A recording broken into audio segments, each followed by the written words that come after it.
The Pulitzer Prize for Drama is an award annually given to American theatrical pieces, and through its 90-plus years of existence, only 9 musicals have received this prestigious award. Now you've got your Hamiltons, your South Pacifics, your Wrens, among others, as well as a musical from 1961 known as How to Succeed in Business Without Really Trying.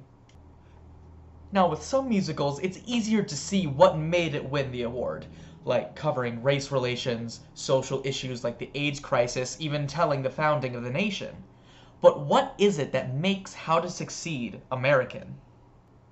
Today, I'm going to take a dive into the history of how to succeed in business without really trying, and figure out what makes it representative of America and a staple in American musical theater.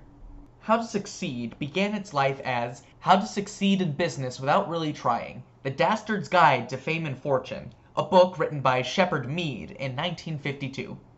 It was the first in Mead's line of humorous books that parodied the self-help genre, with titles like How to Get Rich in TV Without Really Trying, and How to Succeed with Women Without Really Trying, among others, being written through 1977. With the book selling well, playwrights Jack Weinstock and Willie Gilbert took the helm of writing a stage adaptation in 1955 that lay dormant and unproduced until 1960, when it was brought to producers Ernest Martin and Cy Feuer, who decided to make it a musical. When looking for who else to bring onto the project, Feuer and Martin decided that lesser is more and brought on their team from Guys and Dolls, Abe Burrows and Frank Lesser, to help adapt the play into a musical. Under the direction of Burrows, and with choreography by Hugh Lambert and Bob Fosse, How to Succeed opened at the 46th Street Theater, now the Richard Rodgers Theater, on October 14, 1961, to glowing reviews.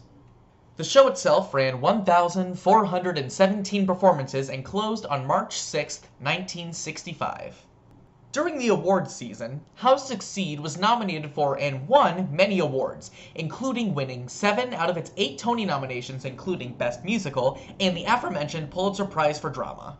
The show would later go on to have a film adaptation in 1967, featuring many of the original Broadway cast members, as well as 2 revivals, one in 1995 starring Matthew Broderick, and one in 2011 starring Daniel Radcliffe. How to Succeed in Business Without Really Trying tells the story of J. Pierpont Finch, originally played by Robert Morse, a window washer who finds a book entitled How to Succeed in Business Without Really Trying, and uses it to rise to the top of the worldwide Wicket Company in a matter of weeks, all while finding love with Rosemary, one of the branch's secretaries, and butting heads with the company head's nephew, Bud Frump. Finch uses all methods at his disposal to con his way to the top, no matter who gets fired along the way. But how is this musical representative of America? Now right off the bat, the story feels American. Now really, what's more American than somebody with little to no skill in their field conning their way up to the highest position of power? Okay, political jabs aside, there are a lot of moments within the show that invoke feelings of the American workplace. Just at a glance, there are songs that give messages of, we need coffee in order to keep working these hours, and, hey, maybe don't sexually harass coworkers who we have authority over. In the number Coffee Break, the workers of Worldwide Wicket are driven to pure madness by the fact that the coffee machine has run dry. Now, in this capitalistic world, there is one thing that keeps us as Americans going to reach the bottom line, and that's coffee. With this camera, I shoot pictures of people who don't drink Wilkins coffee. I'm ready. Shoot. Anybody else? It even says in the lyrics to the song, If I can take my coffee break, gone is the sense of enterprise. Oh, gone, and something within me dies. Another instance in the song states how they would not care if they had lights that hurt their eyes or uncomfortable chairs. As long as they had coffee available, they would be able to get through their day. How to Succeed is trying to say that coffee is one of the staples of the American business person, and without that, the sanity of our world would just start to collapse. These people will literally kill each other over a single cup of coffee, and really, what can be more American than that? How about sexual harassment? A secretary is not a toy starts all because executives are ogling over the new secretary, Hetty LaRue, and their boss has to remind them that their secretaries are not for them to use however they please. The whole song is basically, hey, don't harass or assault your coworkers, no matter how attractive you find them. And they even mention a man named Charlie McCoy who got fired over his behavior towards women. It happened to Charlie McCoy. Boy, they fired him like a shot. The day the fella forgot a secretary is not a toy. You know, it's nice to know how much time has passed, and yet men are still trash that can't keep their hands to themselves. Especially in today's society with things like the Me Too movement, people are more vocal about boundaries and what is and isn't okay in the workplace. The original message is still delivering this warning of this kind of behavior, but it's all done satirically due to the nature of the show. And while it is played for laughs, the message is still important, and its delivery and nature may well have worked towards having people be more conscious of misconduct in the workplace. Aside from the music, the story focuses a lot on the big business of America, the voice of America, and how much capitalism controls the country.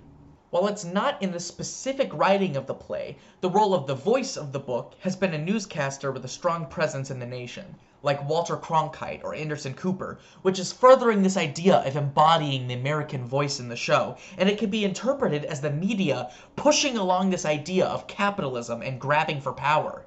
Now, as America is driven by capitalism, the idea of a big business and the Big Apple trying to find ways to make even more money is no shock.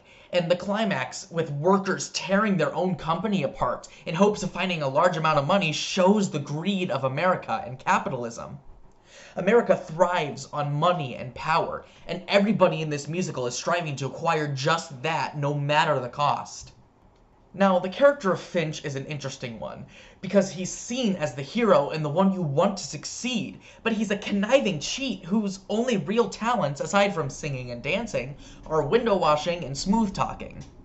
At the same time, he's got the front of a charming and innocent young businessman, and his perception is even best described in the show. Deep down you sense he's a helpless little muffin.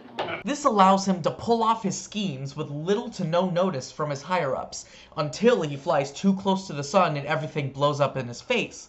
But even then, he's able to spin his near resignation into a message about humanity and how the business is like a family, which leads him to becoming chairman of the board and even, God forbid, the president of the United States. But hey, no political experience mean he's got no chance of... Oh no, that one would be too easy. Finch represents the average Joe, the average American at the beginning of the play, and his schemes are all somewhat feasible, aside from how quickly they get pulled off, in the overall idea of rising to the top in a business. He represents the dream that many have, to be able to have success with as little effort as possible. Talk about the American dream. How to succeed in business without really trying has many elements within it that make it American. The environment, the story, and the music all bring to the table their own tastes of what corporate America is like. Now, while big business is not the most relatable subject, it uses American values that others can understand to suck people into its story and characters, and you want them to succeed no matter how much you love to hate them. Just like in the show, America is like a big club, and it tries to make you proud to be in that fraternity. This is Patrick Hale signing off. Thanks for watching.